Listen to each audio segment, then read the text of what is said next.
पिछले एपिसोड में हमने देखा कि सम्राट सोना के साथ जबरदस्ती शादी कर लेता है। सभी रस्म पूरा करने के बाद सोना को सम्राट के कमरे में बैठा दिया जाता है। सम्राट सोना के साथ जबरदस्ती सुहागरात भी मना लेता है। अब आगे अगले दिन सुबह सम्राट का गुस्से से भरी आवाज सुनाई देती है। अब क्या पूरा पानी खत्म करने का इरादा है तुम्हारा? हर कोई तुम्हारी तरह फ्री नहीं होता, जल्दी से बाहर निकलो। सोना जल्दी से बाथरोब पहनकर बाथरूम से बाहर आ जाती है। सम्राट दरवाजे पर खड़ा सोना को घूरते हुए बोला, मुझे ये बाथरोब चाहिए। सोना सम्राट की बात पर जल्दी से बोली, पर मैंने अंदर कुछ नहीं पहना है।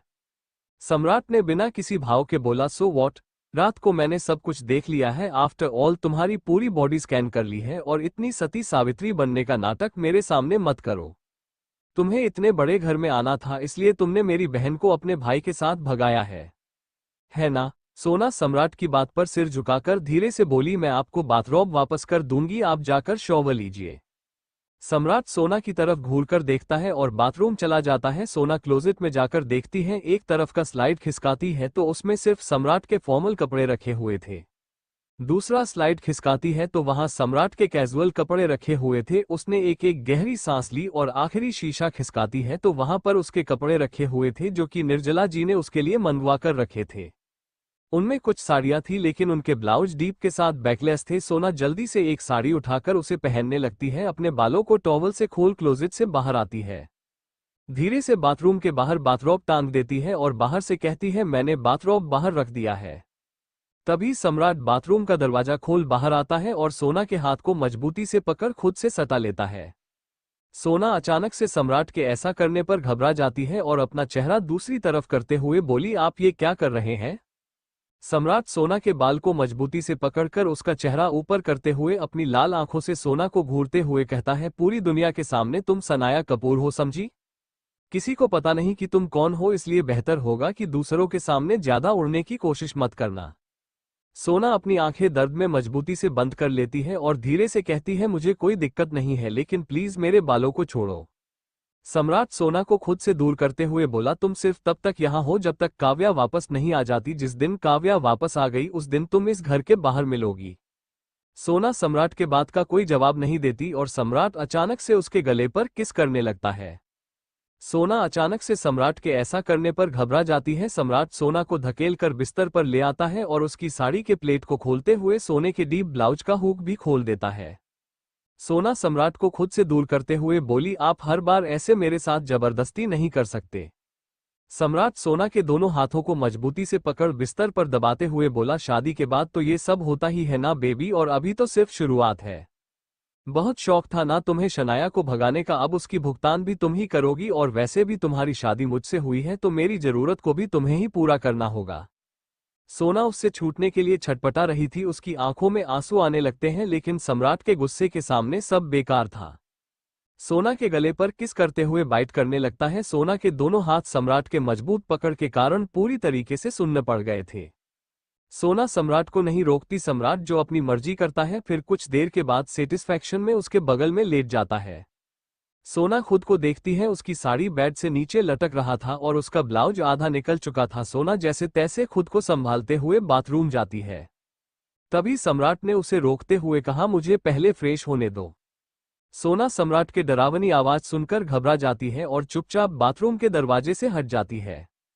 सम्राट एक नज़र उसकी तरफ देखने के बाद बाथरूम चला जाता है और कुछ देर में फ्रेश होने के बाद बाहर आता है। और इसके बाद सोना बाथरूम जाती है। कुछ देर के बाद वह बाथरूम से निकलती है तो देखती है सम्राट ब्लैक शर्ट के साथ 3 पीस बिजनेस सूट में कहर ढा रहा था।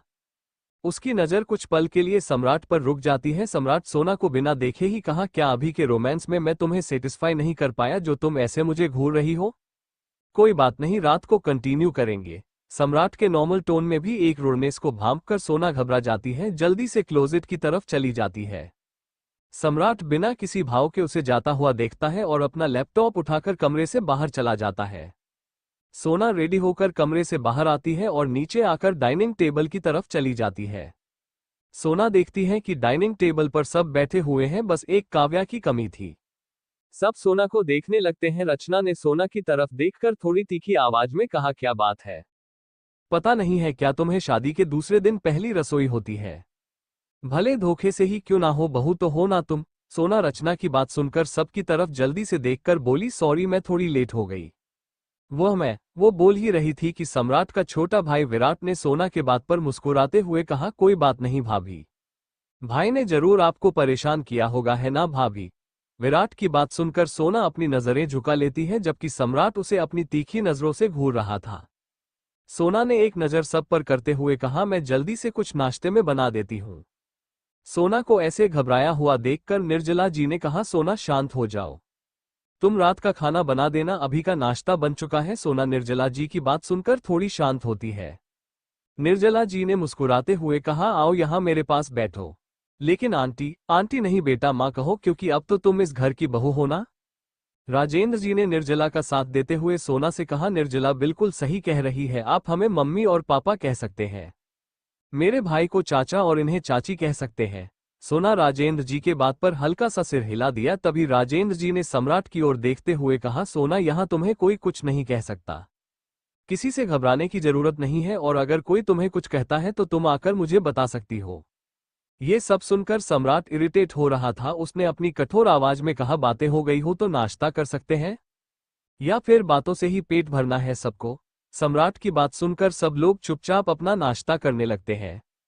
नाश्ता हो जाने के बाद सभी अपने अपने काम के लिए निकलने लगते हैं। सोना सम्राट से धीरे से कहती है, सुनो मुझे आपसे कुछ बात करनी है। तभी रचना ने तेज आवाज में कहा, क्या तुम्हें इतना भी दिमाग नहीं है कि किसी को जाते हुए पीछे से टोकते नहीं है। सोना रचना की बात पर खामोश हो जाती है। सम्राट सोना को घूरते हुए कहा, अब तुम्हारे मुंह से कुछ फूटेगा या मुझे और वेट करना होगा, क्योंकि मेरे पास इतना फालतू का वक्त नहीं है। सोना सम्राट की गुस्से भरी आवाज को सुनकर जल्दी से बोली, क्या मैं अपनी मम्मी पापा से मिलने जा सकती हूँ? वो लोग बहुत परेशान होंगे। सोना की बात सुनकर रचना ने भड़कते हुए कहा, हमारे घर की बेटी को अपने उस 2 कौड़ी के भाई के साथ भगाने के बाद तुम फिर से उन फटीचरों के घर जाना चाहती हो? तुम्हें अपने माँ बाप का दर्द दिख रहा है, लेकिन हमारी जो बेइज्जती हुई है वह नहीं नजर आ रहा। सम्राट ने भी सोना पर गरजते हुए कहा, अगर इस घर से तुमने एक कदम भी बाहर निकाला तो मुझसे बुरा कोई नहीं होगा। सम्राट की धमकी सुनकर सोना कुछ नहीं कह पाती, उसकी आंखें भर आती हैं, लेकिन फिर भी वो सम्राट से कुछ नहीं कहती। सम्राट सोना को एक नजर देखने के बाद वहां से निकल जाता है। विराट सोना के पास आकर कहता है, डोंट वरी भाभी, सब ठीक हो जाएगा, कहकर वो भी सम्राट के पीछे पीछे चला गया। सोना अभी भी वहीं अपने आंखों में नमी लिए खड़ी थी कि तभी रचना ने कहा, चलो घर के कुछ काम पड़े हैं जो तुम्हें करना है। उसके ऐसे व्यवहार को देखकर निर्जला जी ने रचना की तरफ देखते हुए कहा, रचना ये तुम कैसा सुलूक कर रही हो सोना के साथ? रचना निर्जला जी की बात पर बोली, दीदी सम्राट की परवरिश मैंने किया है, इसलिए उसकी दुल्हन पर भी मेरा हक है। निर्जला जी ने रचना की बात पर बोली, लेकिन रचना ने उनकी बात को बीच में ही काटते हुए बोली, मुझे कुछ नहीं सुनना दीदी, आखिर सम्राट और उसकी बीवी पर मेरा भी तो कुछ हक बनता है। निर्जला जी रचना से और ज्यादा कुछ बहस नहीं करना चाहती थी। उन्होंने सोना के हाथ को पकड़ते हुए कहा, सोना मेरे साथ चलो। वो उसे अपने साथ ले जाती है। रचना बस गुस्से से निर्जला जी की तरफ देखती है और जाते हुए सोना को पीछे से देखकर कहती है, तुम बस कुछ दिन की मेहमान हो इस घर में, फिर देखना कैसे मेरा सम्राट तुम्हें धक्के मारकर इस घर से बाहर निकालता है। सोना के कान में रचना के शब्द सुनाई दे रहे थे, पर उसने कुछ नहीं कहा। निर्जला जी सोना को लेकर वहां से अपने कमरे की तरफ चली जाती है। रचना सोना को पीछे से जाते हुए घूरकर देखती है और खुद भी अपने कमरे में चली जाती है। यहाँ सम्राट अपने केबिन में बैठा हुआ है। उसके केबिन का दरवाजा खुलता है और विराट अंदर आता है। सम्राट जो कि फाइल पढ़ रहा था, बिना विराट की तरफ देखते हुए कहता है, किसी भी तरीके से उस लड़की की सफाई मेरे सामने पेश मत करना। अगर तुम्हें करना हो तो यहां से दफा हो सकते हो। सम्राट की बात सुनकर विराट उसके सामने एक फाइल बढ़ाते हुए बोला, मैं यहां पर भाभी की वकालत करने नहीं आया हूं, बस ये फाइल देने आया था। सम्राट उस फाइल को देखता है। 2-3 पेज पलटाने के बाद फिर से उसे अपने सामने के डेस्क पर पटकते हुए कहा, अकाउंट में गड़बड़ी है। विराट ने मुंह बनाते हुए फाइल उठा लेता है। भाई आप सोना भाभी के साथ ठीक नहीं कर रहे हैं। उसने अभी बोलना शुरू किया ही था कि सम्राट अपनी तिरछी नजरों से विराट को घूरते हुए बोला, गेट लॉस्ट, मुझे पता था कि तू इस टॉपिक पर जरूर आएगा। हर गरीब एक जैसा ही होता है, जहां पैसा और प्रॉफिट ज्यादा मिले उसके कदम वहीं जाते हैं। सोना अवस्थी ने जानबूझकर मेरी बहन के साथ अपने भाई को भगाया है। तभी विराट ने कहा, लेकिन भाई इस बारे में तो तभी पता चलेगा जब काव्या और सोना भाभी का भाई सुधांशु मिलेगा, तब तक कोई नहीं कह सकता कि क्या सच है और क्या झूठ। सम्राट ने एक टेढ़ी मुस्कान के साथ कहा, वह भी मिल जाएगा, कैसे नहीं मिलेगा। मैंने अपने लोगों को सुधांशु को पता लगाने के लिए भेज दिया है। सम्राट की बात पर विराट ने कहा, भाई वो मिताली आने वाली है और आप उसे क्या जवाब देने वाले हो। सम्राट ने उसे घूरते हुए कहा, मुझे नहीं लगता कि किसी को कुछ जवाब देने की जरूरत है। मेरी शादी हो चुकी है और मुझे अपना काम करने दे और निकल यहां से। विराट वहां से चला जाता है। सम्राट फिर से अपने काम में लग जाता है। यहां ओबरॉय विला में निर्जला सोना के साथ अपने कमरे में बैठी हुई उसे कुछ गहने दिखा रही थी। सोना निर्जला जी की तरफ देखते हुए कहती है, माँ आप ये सारे गहने मुझे क्यों दिख रही है। निर्जला जी ने सोना की बात पर मुस्कुराते हुए कहा, क्योंकि तुम इस घर की बहू हो, सम्राट की पत्नी हो, और सबसे बड़ी बहू होने के नाते तुम्हारा हक है इस घर की पुश्तैनी चीजों का ख्याल रखो। निर्जला जी की बात सुनकर चंचल उन्हें बोलती है, लेकिन इन चीजों की मुझे जरूरत नहीं है। मुझसे बेहतर तरीके से आप इन सभी चीजों का ख्याल रख सकते हैं। एक बात हमेशा याद रखना, सोना, जो चीज ऊपर से हमेशा आसान लगते हैं वो अंदर से खोखली होती है। इस घर में एक दूसरे के लिए सबके दिल में प्यार है, लेकिन कोई जताता नहीं है, निर्जला जी ने सोना को समझाते हुए कहा। सोना निर्जला जी की बात पर गर्दन हिला देती है। तभी एक नौकर आकर कहता है, मैम नीचे शेखर जी आए हैं। सोना उस नौकर की बात सुनकर जल्दी से खड़े होते हुए बोली, क्या मेरे पापा आए हैं। फिर वो निर्जला जी को देखते हुए बोली, क्या मैं। हाँ हाँ चलो। निर्जला जी भी सोना के साथ खड़े होते हुए बोली। सोना जल्दी से कमरे से बाहर जाती है, देखती है कि नीचे शेखर जी खड़े हुए थे। सोना सीढ़ियां उतरते हुए जल्दी से जाकर शेखर जी के गले लग जाती है और रोते हुए रुंधे गले से कहती है, पापा। शेखर जी ने सोना के पीठ पर हाथ फेरते हुए अपने आंसू भरी आंखों से देखते हुए कहा, तुम ठीक तो हो ना बेटा। बस तुम्हारी फिक्र लगी रहती है। मैं बिल्कुल ठीक हूँ पापा, बस आप लोगों से दूर नहीं रही ना, इसलिए बहुत मिस कर रही थी आप लोगों को, सोना ने शेखर जी से अलग होते हुए कहा। शेखर जी ने निर्जला जी की तरफ देखते हुए बोले, बहन जी शादी के दूसरे दिन लड़की को पगफेरे की रस्म के लिए मायके जाना होता है, इसलिए मैं सोना को लेने आया हूँ। अगर आप लोग इजाजत दे तो। इजाजत। तुम्हारी बेटी ने तो हमारे घर की इज्जत उछालने से पहले हमारी इजाजत नहीं ली थी, तो फिर उसे पगफेरे की रस्म के लिए किस हक से लेने आए हैं। रचना नीचे उतरते हुए बोलती है। रचना की आवाज सुनकर सोना अपना सिर उठाकर उसको देखते हुए बोली, आंटी मुझे पगफेरे के लिए जाने दीजिए प्लीज। सोना की बात सुनकर रचना उसे घूरते हुए बोली, इस घर में वही होता है जो सम्राट चाहता है, और अगर तुम्हें जाना है तो सम्राट से पूछो। निर्जला जी रचना की तरफ देखते हुए थोड़े गुस्से में बोली, चुप रहो रचना, किसी से बात करने की तमीज तुम्हारे अंदर नहीं है क्या। तुम्हें नहीं पता मेहमानों से कैसे बात करते हैं। रचना निर्जला जी की बात पर बोली, मुझे बेहतर तरीके से पता है दीदी, किससे कैसे बात करनी है, औकात को देखकर लोगों को जज किया जाता है। शेखर जी ने रचना की तरफ देखते हुए बोले, बहन जी हम भले ही मिडिल क्लास के फैमिली से हैं, लेकिन हमारी भी इज्जत है, और जो कुछ भी हुआ इसमें तो हमारी कोई गलती थी ही नहीं। शेखर जी के बात पर रचना ने भड़कते हुए कहा, मुझे पता है तुम कितने इज्जतदार हो, और यह सब जो कुछ भी हुआ है ये सब तुमने ही करवाया है अपनी बेटी से। माहौल को बिगड़ता देखकर सोना ने शेखर जी का हाथ पकड़ते हुए बोली, पापा हम कल आ जाएंगे, लेकिन प्लीज आप यहां दोबारा मत आइएगा। जिस घर में मेरे पिता की इज्जत ना हो, मैं नहीं चाहती कि आप वहां फिर से जलील होने आए। लेकिन बेटा पगफेरे की रस्म के लिए जाना होता है, शेखर जी ने सोना को समझाते हुए कहा। तभी निर्जला जी ने शेखर जी की तरफ देखते हुए बोली, भाई साहब आप फिक्र मत कीजिए, हम सोना को कल सम्राट के साथ भेज देंगे, हमें यकीन है कि सम्राट मना नहीं करेगा। शेखर जी निर्जला जी को शुक्रिया भरी नजर से देखने के बाद सोना के सिर पर हाथ फेरकर साथ लाए गिफ्ट को कॉफी टेबल पर रखकर वहां से चले जाते हैं। रचना सोना के पास जाकर उसे घूरते हुए देखती है, सम्राट ने क्या कहा था, तुम्हें सुनाई नहीं दिया था क्या। अगर तुमने इस घर से बाहर कदम रखा तो अंजाम भुगतने के लिए तैयार रहना। सोना रचना के बात पर कुछ नहीं कहती। रचना सोना के हाथ को पकड़कर उसे खींचते हुए स्टोर रूम की तरफ ले जाती है और अंदर धकेलते हुए कहती है, दिन भर यूं ही पड़ी रहती हो, कुछ तो काम कर लिया करो। पहले स्टोर रूम पूरा साफ करो, और जब तक साफ नहीं हो जाता तुम यहां से बाहर नहीं निकलोगी। सोना गिरते गिरते खुद को संभालती है। निर्जला जी ने रचना को नाराजगी में देखते हुए कहा, रचना ये क्या हरकत है, तुम जो कुछ भी कर रही हो बिल्कुल ठीक नहीं कर रही हो। सोना इस घर की बहू है ना कि नौकरानी। रचना निर्जला जी की बात पर बोली, दीदी आप चुप रहिए, मुझे अच्छे से पता है कि इसके जैसी टेढ़ी खीर को कैसे सीधा करना है। निर्जला जी एक नज़र सोना की तरफ देखते हुए वहां से चली जाती है, क्योंकि वह भी अपने रिश्ते में दरार नहीं डालना चाहती थी। उन्होंने रचना को कुछ नहीं कहा और चले गए। रचना भी सोना को घूरने के बाद मुंह बनाते हुए वहां से चली गई।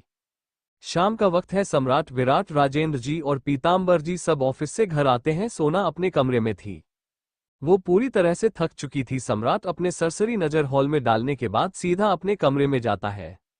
उसे बाथरूम से पानी गिरने की आवाज सुनाई देती है। सम्राट अपने हाथ में पकड़ा बैग सोफे पर रख देता है और अपना कोट निकालकर सोफे पर रखने के बाद शर्ट के बटन खोलते हुए उसे भी निकालकर सोफे पर फेंक देता है। कुछ देर के बाद सोना बाथरोब पहनकर बाथरूम से बाहर आती है। सोना की नजर सम्राट पर जाती है जो कि उसे ही देख रहा था। सम्राट सोना को ऊपर से लेकर नीचे तक देखते हुए अपने कदम उसकी तरफ बढ़ा देता है। सोना सम्राट को अपनी तरफ आता हुआ देखकर बाथरोब को कसकर पकड़ लेती है और अपना सर झुका लेती है। सोना को सम्राट की गर्म सांसें अपने चेहरे पर महसूस हो रही थी। सम्राट हल्का नीचे झुककर सोना के गले पर बाइट कर लेता है। सोना का शरीर ठंडा था और सम्राट के गर्म होठों का एहसास पाते ही वो अपनी आंखें मिच लेती है। सम्राट सोना के गले पर किस करते हुए धीरे से उसके कान में बोला, कैसा लग रहा है रोड से सीधा मखमली गद्दे पर आते हुए। सम्राट के इस तरह के इंसल्ट को सुनकर सोना की आंखें भर आई। उसने भीगी पलकें उठाकर सम्राट की तरफ देखकर धीरे से कहा, आप जैसा समझ रहे हैं वैसा नहीं है। सम्राट सोना से दूर होकर उसे ऊपर से नीचे तक देखते हुए बोला, सच में कौन लड़की कहती है कि मैं पैसों के लिए किसी से शादी कर रही हूं या फिर किसी की दुल्हन को मंडप से भगा सकती हूं। सोना सम्राट की बात पर बोली, आप मेरा यकीन कीजिए मैंने ऐसा कुछ भी नहीं किया है। सम्राट सोना की बाजू को मजबूती से पकड़कर गुस्से से बोला, अगर मुझे मेरी बहन सही सलामत नहीं मिली तो तुम्हारे भाई की लाश भी तुम्हें सही सलामत नहीं मिलेगी। छोड़िए, मुझे दर्द हो रहा है। सोना सम्राट से अपनी बाजू छुड़ाने की कोशिश करते हुए बोलती है। सम्राट सोना को पकड़कर बिस्तर पर धकेलते हुए बोला, दर्द तो मुझे हो रहा है। जब जब मैं तुम्हें देखता हूं मेरे सीने में आग लग जाती है कि तुम वही लड़की हो जिसकी वजह से मेरी दुल्हन भाग गई और तुम्हारा भाई मेरी बहन को लेकर भागा, मेरी इंसल्ट हुई। सोना अपनी आंखों में आंसू लिए सम्राट से बोली, मेरी कोई गलती नहीं है। मेरा भाई आपकी बहन को लेकर नहीं भाग सकता। मुझे अपने भाई पर पूरा यकीन है।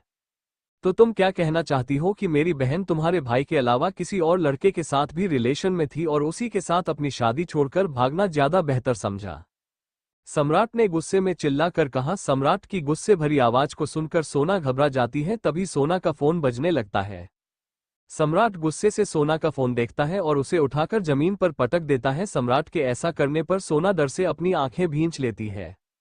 सम्राट सोना के जबड़े को मजबूती से पकड़कर कहता है, दोबारा अगर मेरे सामने मुंह खोलने की कोशिश की तो तुम्हें बोलने के लायक भी नहीं छोड़ूंगा। उसने उसके चेहरे को झटकते हुए बाथरूम में चला जाता है। सोना खुद को संभालते हुए जल्दी से क्लोजेट की तरफ चली जाती है। अपने लिए एक पतली सी सिल्की की साड़ी उठाकर पहन लेती है और फिर बाथरूम के बाहर बाथरोब टांगकर जल्दी से कमरे से बाहर चली जाती है। सोना जब नीचे आती है तो देखती है सभी लोग हॉल में बैठे हुए हैं। उसे देखते ही विराट ने मुस्कुराते हुए कहा, भाभी आज आपकी पहली रसोई है, हमें कुछ मीठा खिलाइए। विराट की बात पर सोना ने हल्का सा मुस्कुराकर बोली, आप क्या खाना चाहते हैं? उसके बाद पर विराट ने उसे छेड़ते हुए कहा, आप मुझे देवर जी क्यों नहीं कहते? मैं सम्राट भाई का छोटा भाई हूं, इसलिए आप मुझे देवर जी कहकर बुलाएगा। उसकी बात पर सब मुस्कुरा देते हैं। रचना ने चिढ़ते हुए सोना से कहा, अब क्या अपनी बातों से ही हम सबका पेट भरने वाली हो? रचना की तेज आवाज सुनकर सोना ने जल्दी से कहा, जी नहीं, मैं अभी बनाती हूं। इतना कहकर वो किचन की तरफ चली जाती है।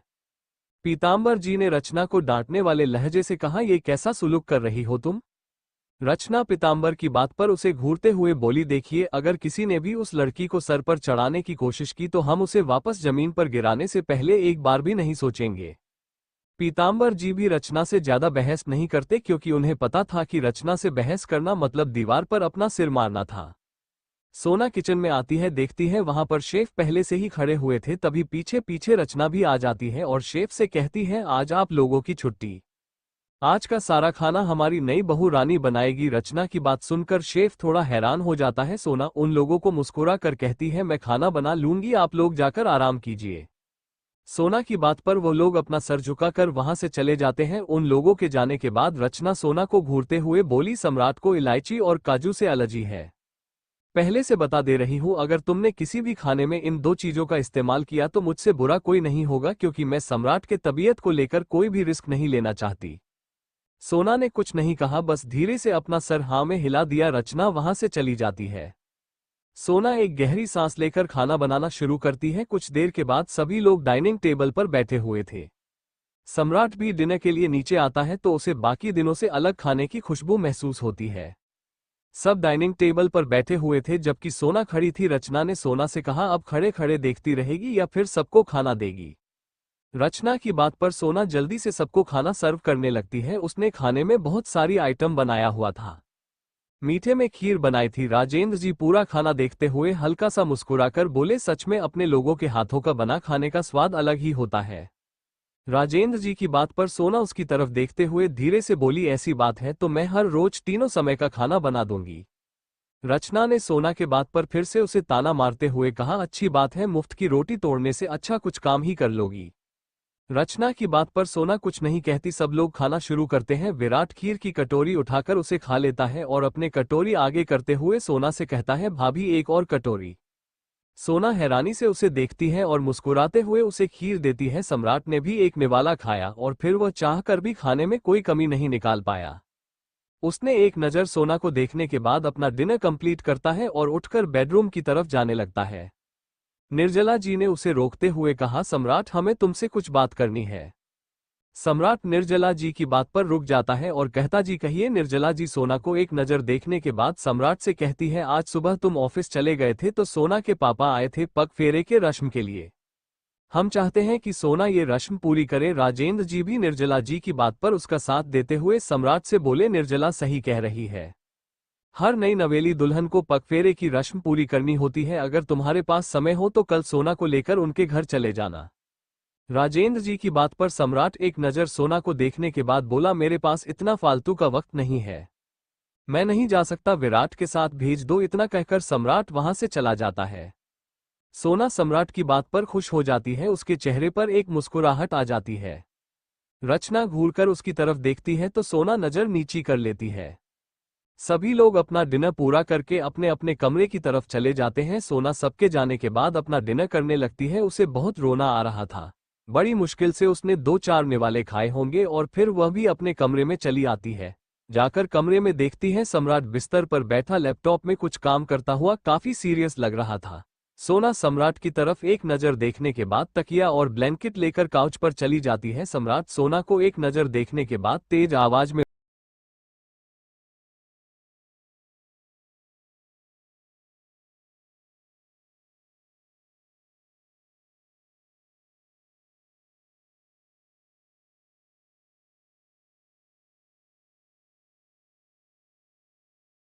तुमसे किसने कहा वहां सोने के लिए? क्या सम्राट कभी सोना से प्यार कर पाएगा? वो कभी इस शादी को अपनाएगा? जानने के लिए बने रहिए।